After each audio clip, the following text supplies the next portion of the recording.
Okay, get this. We're talking about a king who travels with his own toilet paper, who has staff squeeze exactly 1 inch of toothpaste onto his brush. Oh, and he also oversees a financial empire so vast, it's been valued at over $1 trillion. I mean, that is the almost incomprehensible life of King Charles III. So the big question is, how much of that trillion-dollar pie is actually his? Let's dig in and find out. But here's something that might surprise you. When someone asked him about the moment he realized he was destined to be king, he didn't talk about all the privilege or the incredible wealth. Nope. He used these words, ghastly and inexorable. I mean, ghastly. That right there gives us a huge clue that this story, it isn't just about the money. It's about a role he spent his entire life preparing for, a burden that, for him, was totally inescapable. So that really brings us right to the heart of it, doesn't it? You've seen the headlines, you've heard that massive number thrown around. But is King Charles III actually a trillionaire? Well, to get to the bottom of that, we kind of have to understand the difference between being a king and being, say, a CEO of a massive company. All right, let's untangle this whole thing. We're going to dive into the monarchy's finances. And trust me, the real story behind that trillion-dollar number is way more fascinating than any headline you've read. Okay, so here's the most important thing to get straight. Charles doesn't personally own $1 trillion. He oversees a system, a massive portfolio of assets like the Crown Estate that's worth that much, which is about 800 billion pounds, by the way. You know, think of him as the chairman of a huge corporation that he can never, ever sell. The royal family's actual private collective fortune, that's closer to $28 billion or 22 billion pounds. I mean, still an absolutely insane amount of money, but it's not $1 trillion. So now that we've kind of debunked that whole $1 trillion thing, let's talk about the money he actually controls, his personal fortune. And what's wild is that even on this, the experts can't seem to agree on a single number. I mean, just look at this massive gap.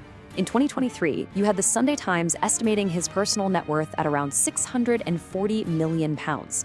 But then, a big investigation by The Guardian put it way, way higher, at over 1.8 billion pounds. So why the huge difference? Well, it really just comes down to what you decide to count. Some of these estimates leave out assets that are technically held by the crown, while others include pretty much everything he personally benefits from. All right, so let's dig into that bigger number, that 1.8 billion pound estimate. This is where you really start to see where all this money is. It's just, the scale is incredible. We're talking over £500 million just in jewelry, another 330 million in private estates, you know, places like Balmoral and Sandringham. Then you've got 142 million in investments, and get this, even 100 million pounds in his stamp collection. A stamp collection? And then, on top of all of that, when Queen Elizabeth II passed away, Charles inherited an estimated $500 million. And here is the truly unbelievable part. It was completely tax-free. Yeah, thanks to this special agreement from 1993 for monarch-to-monarch transfers, he paid zero, nothing, in inheritance tax. That's something no regular British citizen could ever dream of. But here's the thing. This fortune wasn't just handed to him on a silver platter. I mean, a lot of it was, but a really significant chunk of it was actually built over decades. So to really understand the wealth, you have to understand the man. You know, Charles had what has to be the longest apprenticeship in British history. We're talking over 64 years as the heir apparent. And he didn't just sit around and wait. No way. He actively took charge of the Duchy of Cornwall, which is a private estate, and through some really shrewd investments in management, he transformed it into a $1 billion portfolio. And that provided him with a very, very substantial private income. And his work ethic is, well, it's famously relentless.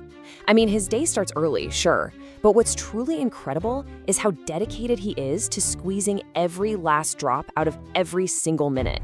He often skips lunch just to fit in more engagements, and he works late into the night, sometimes until 4 in the morning, personally responding to letters and going over documents. His whole life is managed down to the absolute smallest detail. And these are the kinds of quirks that really show you a system designed to just eliminate any minor inconvenience.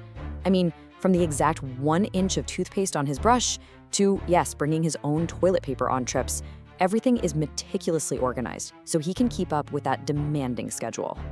And you can really see the work in the numbers. In 2023, at 74 years old, he carried out 533 official engagements. 533.